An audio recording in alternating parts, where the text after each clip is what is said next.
Be prepared to have your behaviour modified to save the world, and not for the first time either. The same tactics that were covertly applied to have the masses submit to COVID rules may yet be used again in the name of reaching the government's climate and environmental goals, if it's not already happening. A paper published by the House of Lords Environment and Climate Change Committee back in September 2022, entitled "In Our Hands, Behaviour Change for Climate and Environmental Goals," openly celebrates the success of what it describes as behaviour change interventions in support of what was described as a pandemic. Quote, "Lessons can be learned from both successful and unsuccessful behaviour change interventions in other policy areas, most notably the widespread behaviour change brought about by the COVID-19 pandemic." End quote. Not only were there no consequences for the deliberate deployment of a psy-op against an unsuspecting public kept in the dark on the matter, by nudge units using military-grade tactics to push the population in the direction the government wanted them to go, not only were there no consequences then, but those tactics have not even gone away, and in pursuit of net zero and the rest of Agenda 2030 are surely looming again. On page 4 of the paper we read, quote, "It will be a major missed opportunity if the government does not seize the chance to evaluate behaviour change interventions implemented during the pandemic and apply lessons learned." Close quote. Let's remind ourselves what behaviour change was accomplished, shall we? By government-led misinformation, or as I prefer to call it, deliberate lying. The list is long, but let's recall how Granny and her untimely death if the grandkids didn't get jabbed was a constant refrain pushed by mainstream media and others. COVIDiots, anti-vaxxers, granny killers, on and on goes the list of terms that were applied to any and all, credentialed specialists included, who'd dared to question any aspect of the rules, many of which, like the one about Scotch eggs, were whipped up on the hoof. From the beginning, there were legitimate questions to be asked about all of it, about face masks, about magic arrows on the floors of supermarkets, chained up play parks, police chasing joggers along empty beaches and through open countryside, hazard tape on park benches. And yet to do so, to ask those questions, was heresy.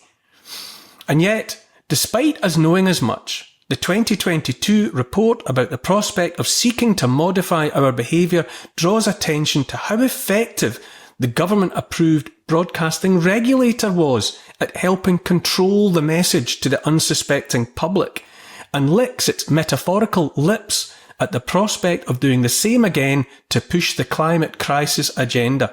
Quote, "During the pandemic, Ofcom applied rules on harmful content in the broadcasting code to COVID-19 misinformation, and Carnegie UK suggested that Ofcom could use the same approach in the context of misinformation about climate change and environmental damage." In the context of misinformation about climate change and environmental damage.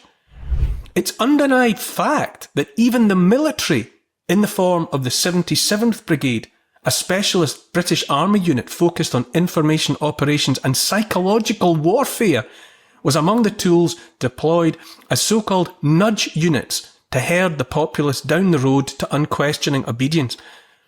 I don't know how you feel about the idea of the powers that be using mind games and control of the media to get their way. If you're asking me, it makes me sick to my stomach.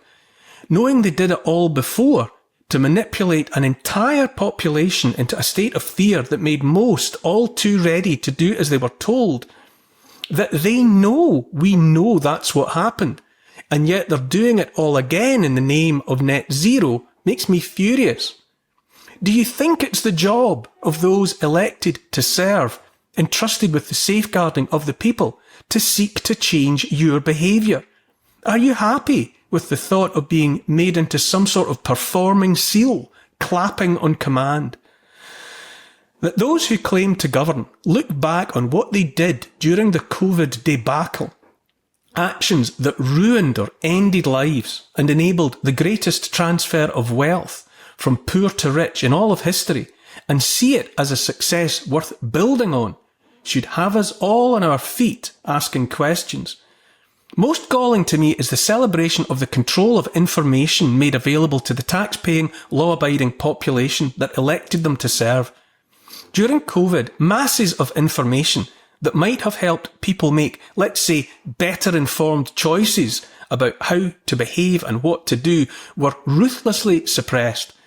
Information about the likely threat posed by whatever it was they called COVID, information about the side effects of the jabs, information about the damaging effects of extended wearing of face masks, information about the consequences for young and old alike of extended lockdowns, information about all of it that ran counter to the official narrative was deliberately denied to the people. Were you told that the emergency use authorization that permitted the rollout of jabs built on the mRNA platform was predicated on there being absolutely no alternative in terms of treatment? Or did you only see the posters on bus shelters of people appearing to be dying behind oxygen masks and the dread message, "Can you look them in the eyes?" as you struggled or fell under the restrictions? Were you told the authorities were aware of the risk of side effects like myocarditis, potentially lethal heart damage, before the first jab was offered? Or were all messages drowned out by the insistence that all you had to know was that they were safe and effective? Do you remember being told the hospitals were full of the unvaccinated when the opposite was true? Nudge, nudge, nudge, nudge. And now that the COVID legend has run out of steam, at least for the time being, the same tactics of behavioural change, all about selective information, the selection being controlled and made by those in control of the narrative, are on the back burner, ready to be brought forward any time the government chooses. Already the narrative on climate is screwed down tighter than the lid on a pressure cooker. Despite thousands of scientists around the world desperate to challenge the logic, or the lack of it, regarding net zero, according to the inhabitants of the House of Lords, what worked before to have us fear a pandemic and do as we were told could work again. Work against us, that is. And I quote once more, Ofcom could use the same approach, the same used during COVID, that is, in the context of misinformation about climate change and environmental damage. Ask yourself who gets to decide which is misinformation and which is truth. If you don't trust me, listen to award-winning journalist Alex Newman. The notion that CO2 is pollution is absolutely preposterous. We exhale about 2 pounds of it every single day. The proportion of greenhouse gases made up of human CO2 emissions is a fraction of 1%. The idea that that is going to destroy the planet or change the temperature of the earth is, frankly, in my opinion, totally ludicrous. But from a totalitarian perspective, if you can convince people that CO2 is pollution, there's no human activity that doesn't result in CO2 emissions, including living, including dying, turning on a light switch. Every single aspect of your life, then, if we submit to the idea that CO2 is pollution, then comes under the regulatory control of the people who claim to be saving us from pollution. If we put up with knowing that nudge units for pity's sake, are out there, if we submit to the apparent certainty they remain to be deployed against us at a moment's notice for whatever reason, if they aren't deployed again already, then we accept the inevitability of being denied hearing contrary voices like Newman's.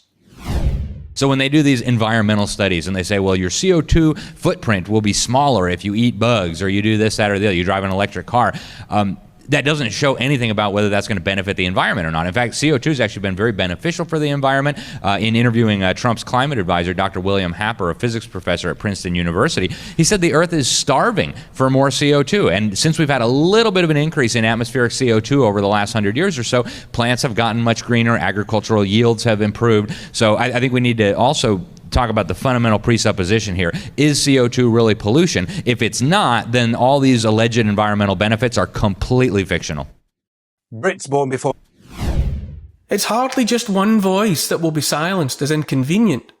Here is Greenpeace co-founder Dr. Patrick Moore, surely another one likely to be smothered by those listening to the suggestions about the utility of unilaterally deciding what is harmful content, misinformation, or just information inconvenient to the objective. Remember, quote, during the pandemic, Ofcom applied rules on harmful content in the broadcasting code to COVID-19 misinformation. Here is Dr. Moore giving the kind of opinion you may not be allowed to hear at all. There are three things you need to know that this whole thing about the climate change disaster or catastrophe or emergency is false. First, it is not too hot now. It is one of the coldest periods in the history of the Earth. That's why there's all that ice on the poles, which it wasn't there. For 150 million years before this ice age, there was no ice anywhere on this Earth because it was warmer, much warmer than it is today. Second, CO2 is lower now in the atmosphere than it has been throughout nearly the entire history of the Earth. Right now it's at 420. During the most recent glacial maximum, it went down to 180 parts per million, which is not far above the death of plants, because plants don't just need CO2, they need a certain concentration of it. And even at 420, it is still nowhere near the optimum level for plants. It should be 800, 1200, and then you start getting a much lusher vegetation all over the world. And already the greening of the Earth, as a result of our emissions of CO2, is 30% increased growth in the lush areas in the world. And the third thing you need to know is that all the CO2 that we are putting into the atmosphere, where did it come from?